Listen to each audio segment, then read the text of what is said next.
Marine science, also known as oceanography or oceanology, is defined by Collins English Dictionary as the study of the world's oceans, their ecosystems, and the life forms that live and interact with them. The physical processes and characteristics of the oceans are closely linked with the processes of the atmosphere, shaping the Earth's climate and weather patterns. For marine scientists, it is very important to understand these connections between ocean and atmosphere, and that not only are the features of the atmosphere mirrored in the oceans, but also influence each other's internal workings as well. There are many processes that occur within the Earth's atmosphere, and subsequently the world's oceans, and all of these are affected in some way by the Sun and its solar radiation penetrating the Earth's atmosphere.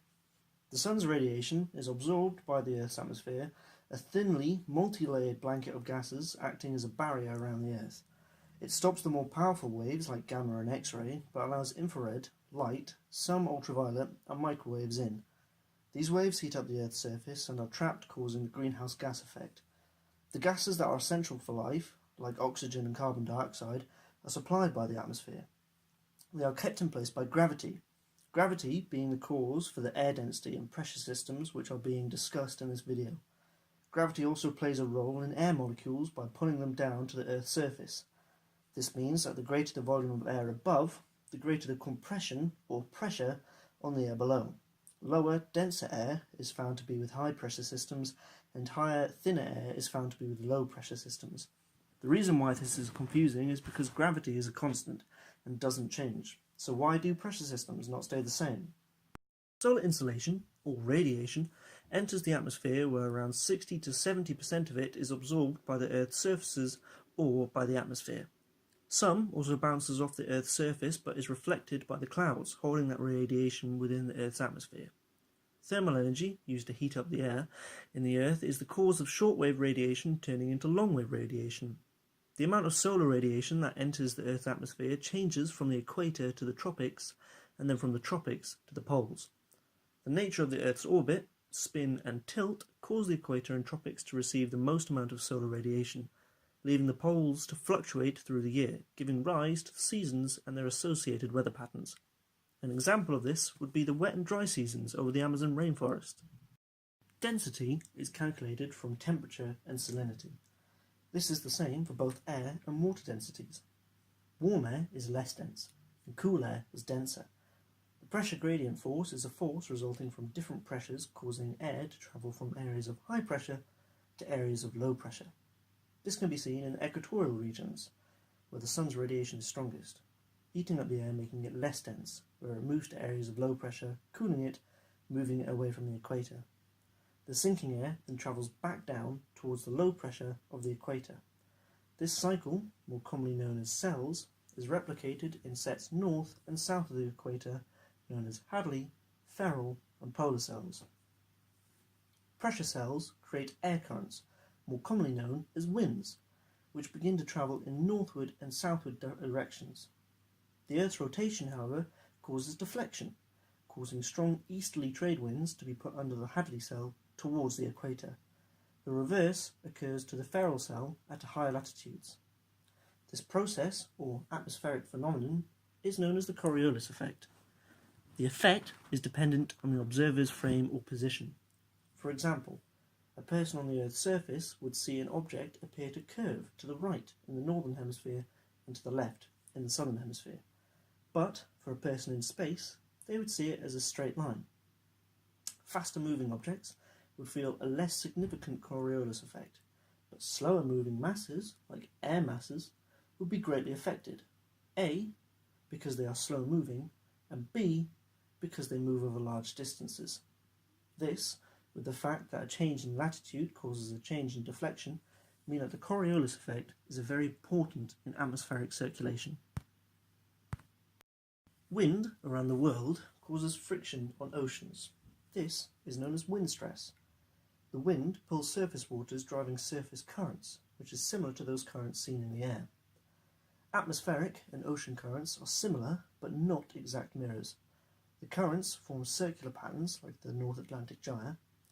Like the wind deflection, the Coriolis effect has a play in this by deflecting westerly winds down through the surface waters at an angle of 45 degrees.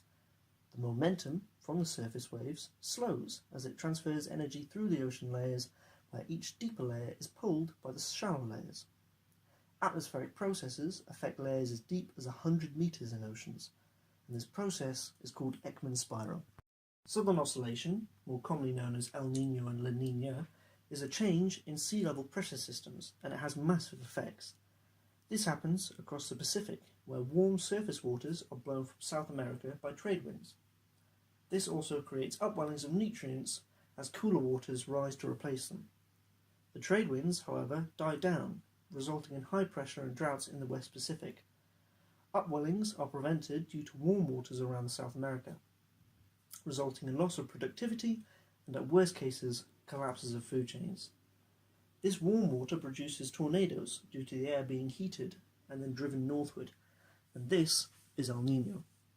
The return of the trade winds brings about La Niña, where the effects are reversed. It's believed that many of the oceanic anomalies throughout the Pacific are dependent on this cyclical phenomenon. So, this all explains how surface currents are controlled by wind currents. They account for approximately the top 400 metres of ocean water. They do not, however, affect any of the deep water currents. So the question is, what does? Water density, much like air density, has an important role to play. Deep water currents are driven by water density. Temperature and salinity control density, where cooler, more saline waters are denser, whereas warm, less saline waters are less dense. The Great Ocean Conveyor, or the thermohaline currents, are what move the deep waters of the Earth.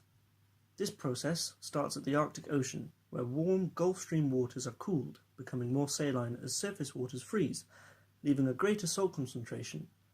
North Atlantic deep water is the cause of water becoming denser due to the cooling and the addition of salt, where it sinks and travels around the world. This current joins with the Antarctic bottom water, where it travels east, warming and rising in the Pacific Ocean to flow west, eventually back up to rejoin the Gulf Stream, starting the process again. We now know that surface waters are carried across the oceans by winds. Geostrophic flow is the friction between wind and ocean, the foundation of wave building. Water particles move in a circular motion. They transfer their energy forward, with the wave crest later sinking back, where they are then drawn back up by the next wave. This produces a rougher surface for the wind to catch onto, creating a cycle transferring more energy as more cycles occur.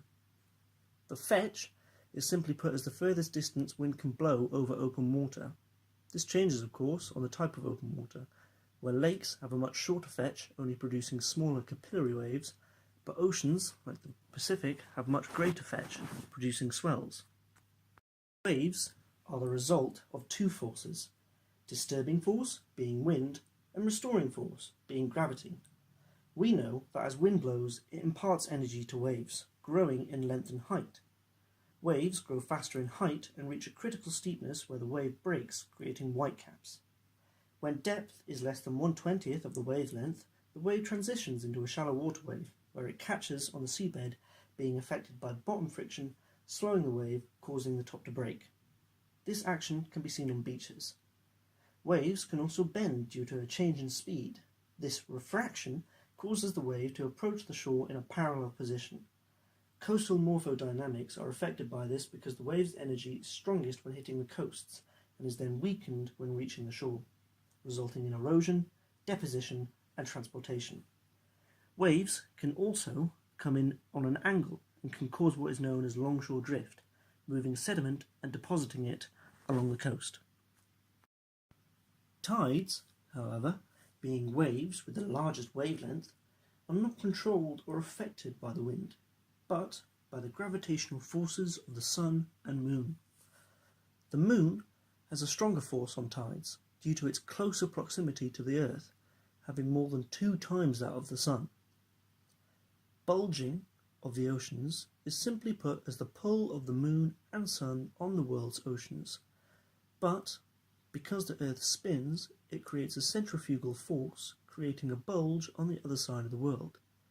When the sun and moon align, it amplifies this effect, giving us higher tidal ranges, known as spring tide. And when the moon is at right angles to the sun, we get a more evenly distributed tidal range called neap tides. What we know as tidal theory previously stated as the effects of the Sun and Moon's gravitational pull on the world's oceans, would be perfect if it wasn't for the fact that the world is not smooth, but changes in its topography with the addition of land masses and bottom friction. Because of this, the world is covered in basins. There are 5 major subdivisions of the world ocean: the Pacific Ocean, Atlantic Ocean, Indian Ocean, Southern Ocean, and Arctic Ocean. Due to the Earth's rotation, the tide responds to the Coriolis effect, therefore are unable to flow in straight lines. The rotary movement of the Earth causes the tide to circulate around these basins, reaching the continents as coastlines as waves. They change directions in the northern and southern hemispheres, northern moving to the right and southern moving to the left. An example of this rotary wave would be the tides that occur in the Gulf of Maine and in the Bay of Fundy, where they see one of the largest tidal ranges in the world. This change in rotary circulation in the hemispheres, while also being affected by the Coriolis effect, result in gyres moving in opposite directions, bringing the westward currents together, mirroring the trade winds above. This complication in tides, resulting from shorelines, coastal features, and ocean topography, while still being affected by the gravitational forces of the Sun and Moon, give us the various tide types of semi-diurnal, diurnal, and mixed tides found around the world. This presentation has hopefully shown that the physical processes of our world's oceans mirrors the processes occurring in the atmosphere, and that they help shape our global climate. From some of the most intense changes in our oceans, like El Niño and La Niña, to the tidal changes across the world's oceans, the effect they have on atmospheric processes like temperature change and density, and thus the effect these have on ocean processes, are all rooted in the interactions of energy transfer from the sun's insolation, and that it is the driving force of all natural processes occurring on this Earth.